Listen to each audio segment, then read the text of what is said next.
Welcome to my very first video game review.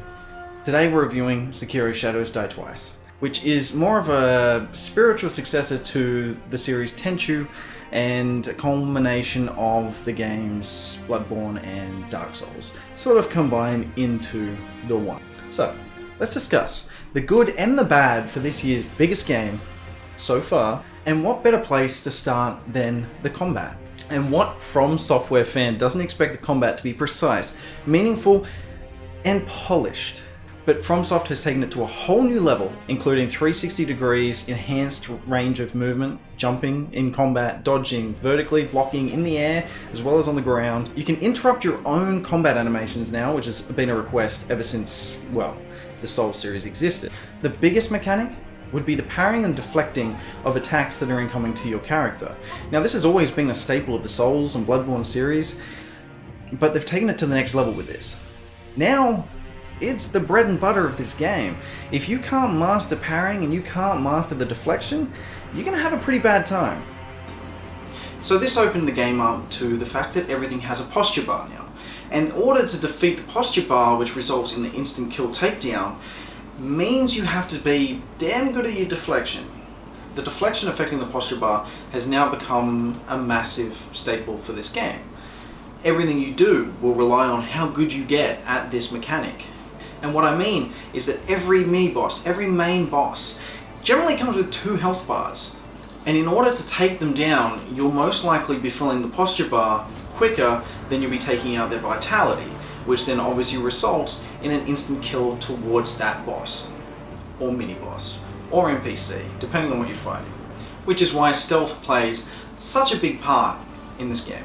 Not only the fact that you're a ninja, but the fact that it allows you to sneak up on enemies and initiate takedowns before they even detect you. This means that you can remove a whole health bar from a boss before the fight has even started. Which of course, as you can imagine, makes things drastically easier when fighting the boss. That said, some bosses still feel like they're designed around the fact that you can do that. They're not going to be drastically reducing the amount of damage they're going to do. It just means that you've probably correctly fought this boss how it was intended to be fought. But as you can imagine, without finding out how to parry and getting good at it, you're not going to enjoy this game.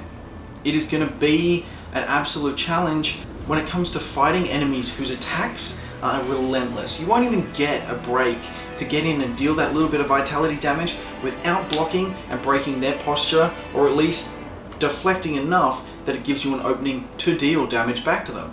For that is a mechanic in this game, where that if you deflect a specific number of attacks from the enemy, it will stun them for a short period of time, allowing you to deal vitality damage.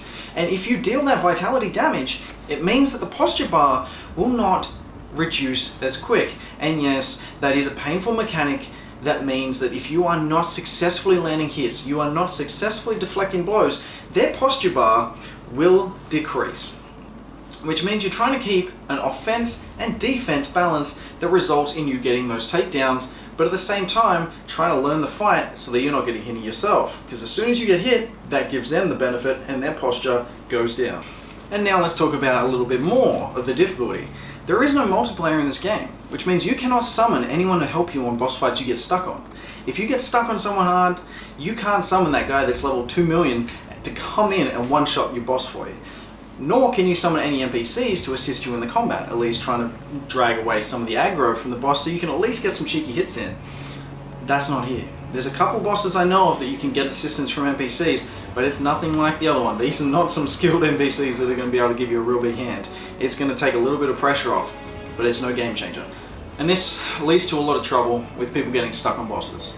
It means that you have to learn that boss. It means you have to perfect that parry. It means you have to keep trying and trying and trying until you get that dance down pat in order to defeat that boss that is giving you absolute hell. Now, there's only so much some people can take, and I think that it really does separate those who are true Souls fans who just live for that punishment and reward, and those who just want an experience that if they do get stuck, they can still skip it. There isn't that option here. But that said, all things aside, the swordplay in Sekiro is by far the most perfected and smooth and polished combat in any FromSoft game to date. That said, it leads me into one of my big issues. And that is, it's just that, swordplay. What's the issue with that? If you've played Bloodborne, if you played the Souls series, you'll understand that if you pick up a different weapon, that changes your playstyle. If you have an S-stock, you get a thrust, which means your attack style is drastically different. You're fast, agile, you go in for your pokes.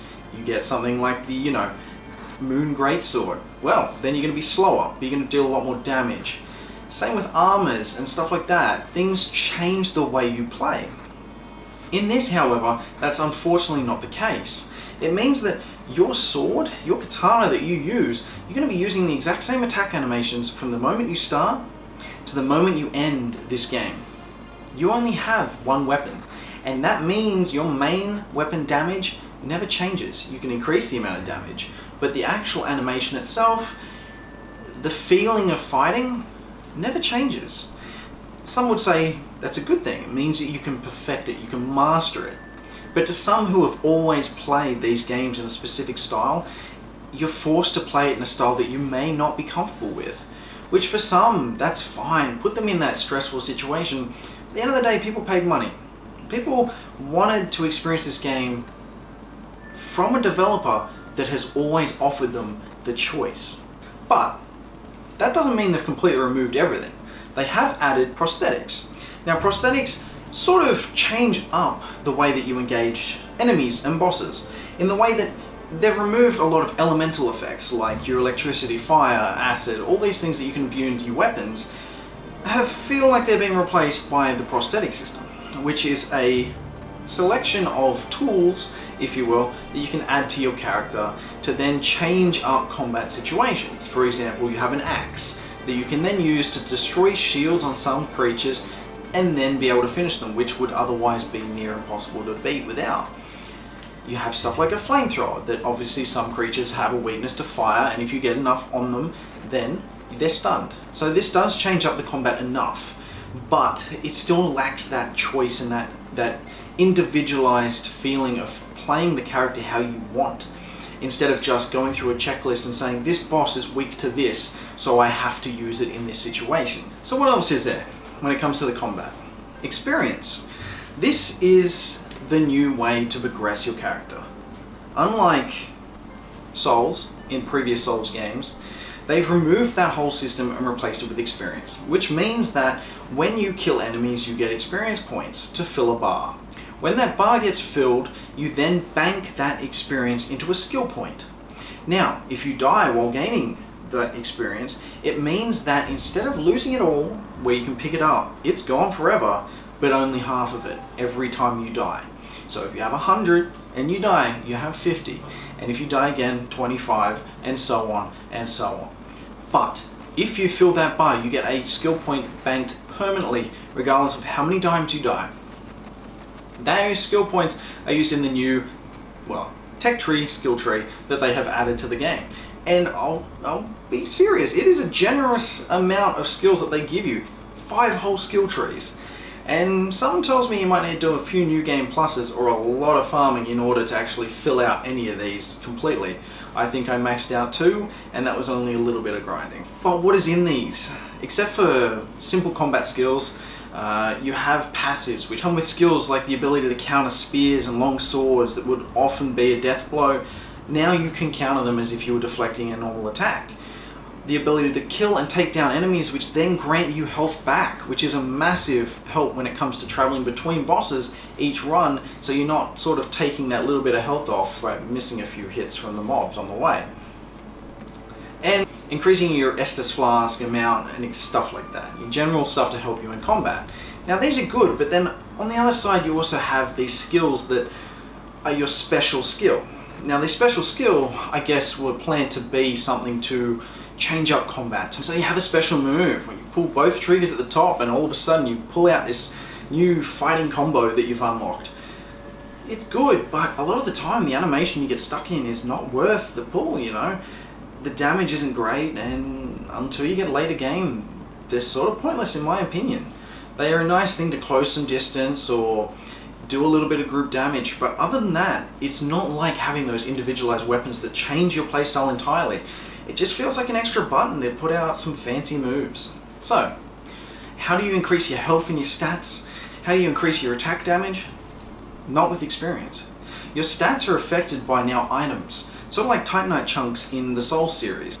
You have to collect prayer beads, which are dropped by primarily mini-bosses, and then in order to increase your attack damage, you have to collect memories, which are dropped from main bosses. Now this means that once you've unlocked all the talents in that talent tree that you want, that you use, there is no real fear of death. You're not needing those souls or that experience to level up any further. You can focus entirely on just taking down those bosses, which means that if you die, who cares? You can just keep coming back again and again and taking on these bosses. Losing XP means nothing late game, which removes that sort of risk reward from the series, which I think a lot of people love. But this system does feel like a major attempt to separate it from the previous games in their series. Like Bloodborne, like Dark Souls, they both carried that Souls-esque currency risk-reward system. And it defined them as, I guess, one of the games that people love so much today. This XP system feels a little tacked on, a little bit like a mirage to sort of make you feel like you're not playing a Dark Souls, you're not playing a Bloodborne. But maybe that's a bad thing. No one would have hated them for keeping it. But, that said, they have stripped away the RPG elements. There is no ability to increase your dexterity, your strength, your endurance. So now, the only things you can affect are your health, your attack damage, and basically what kind of combination of prosthetics and abilities you'll use in combat. That is the extent of being able to customize your combat experience in Sekiro. But that does not necessarily mean that's the only thing you can improve. Prosthetics themselves have a tech tree of sorts where you can upgrade and change their abilities, which add new effects to each prosthetic, as well as buffs and negatives. For example, a spear that now shoots flames when you attack, or extra reach. So it does give you that little bit of combination, a little bit of interchangeability for your prosthetics to be used in different situations as well, which I'm all for. Problem is, the materials that drop for this aren't as easy to come by as I would have liked. It does mean that late game you'll be popping a lot of item finding boosters to farm out some of these early tiered materials to get this upgrade. So that's the problem. Sekiro feels like it's stripped away its personality when it comes to an RPG. As well as not feeling like an RPG, it also has the problem of losing that customization, that personality for your character. When it comes to designing your character how you see fit, whether it's combat, appearance, armor, playstyle, it's gone. It would have been great to see yourself be able to don a whole bunch of heavy samurai armor and rock a double-handed Odachi, or be an agile ninja in the shadows silently killing your foes. You don't have this choice, which I feel like would have made the game so much better had you been able to play how you see fit. But the problem is, the fundamentals of the game, based around this parrying system, meant that some might have beneficial combat than others in these situations. So I can understand why they did it, but I feel like it detracts from the game as a whole, not being able to customize your character and play how you want. So who are you? You're Sekiro, a boy who was found in the battlefield, from what I can tell, as some sort of Japanese samurai squire, and adopted by a soldier who finds you on the field of battle after it's all over, who then tells you that you must protect the child emperor at all costs. The prince, who in this world has dragon blood that creates immunity for his protectorate or those who deems fit, has now given you immortality as his eternal protector. He then gets abducted, and it's your job to try and rescue him and protect him. Which, on paper, it sounds great. You're a hero saving the day, right?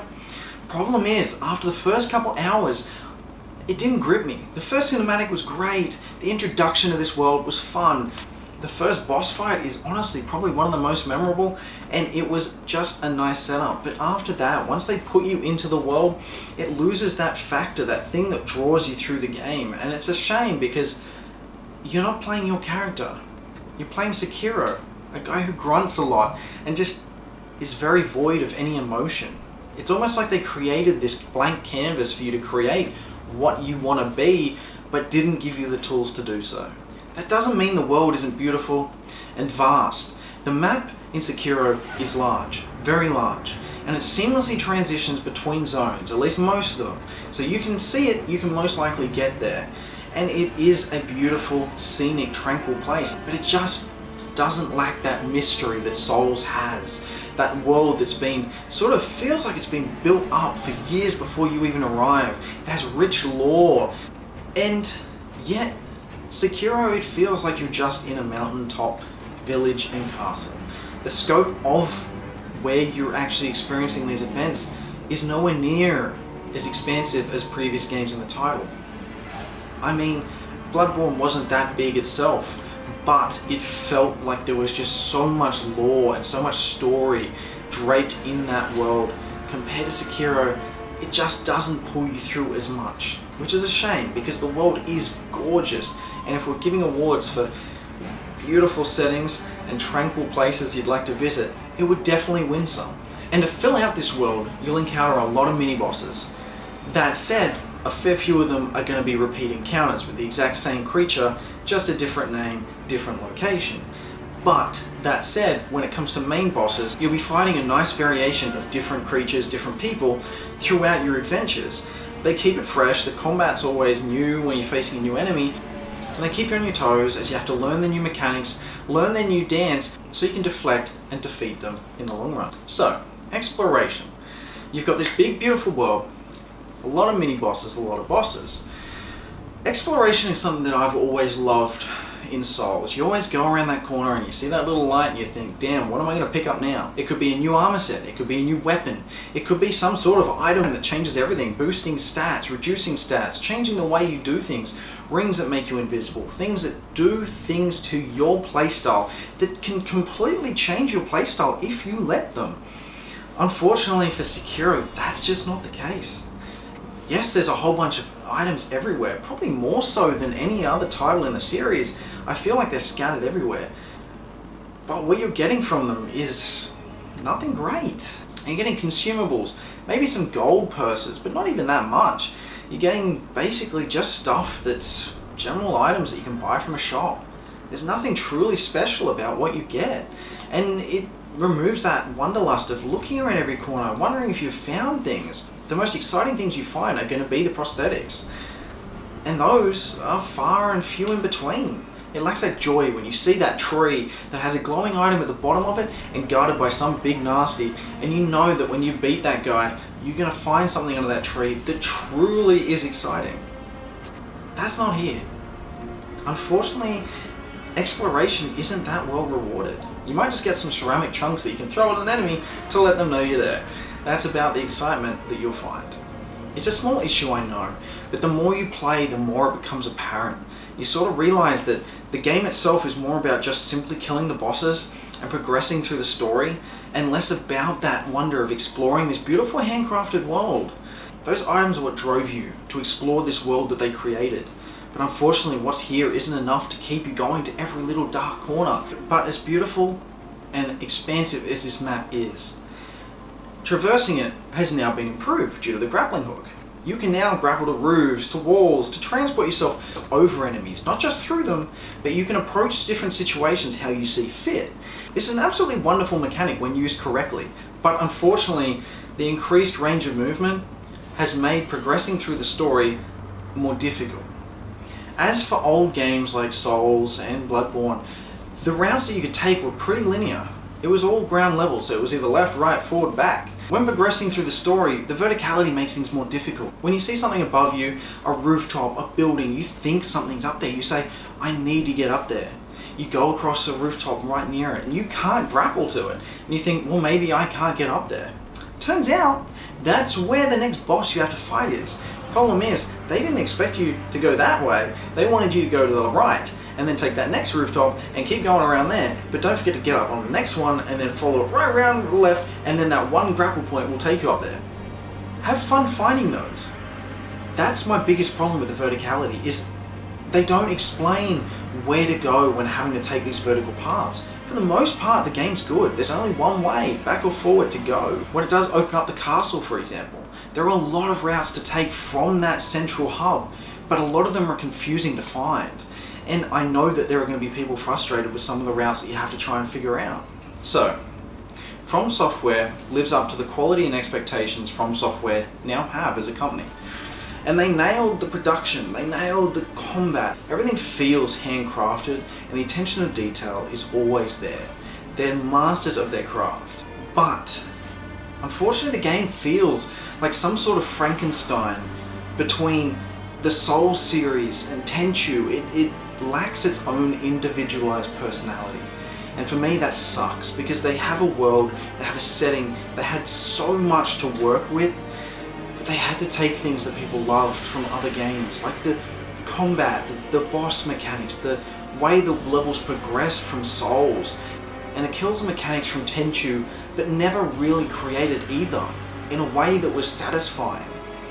I still loved the game, but it just didn't hold my attention as well as either of those previous titles have. Dark Souls 3, to this day, is one of my favorite games of all time, and Tenchu was something I spent so much time as a kid playing. I loved that game. I loved the customization, making the ninja you wanted to be.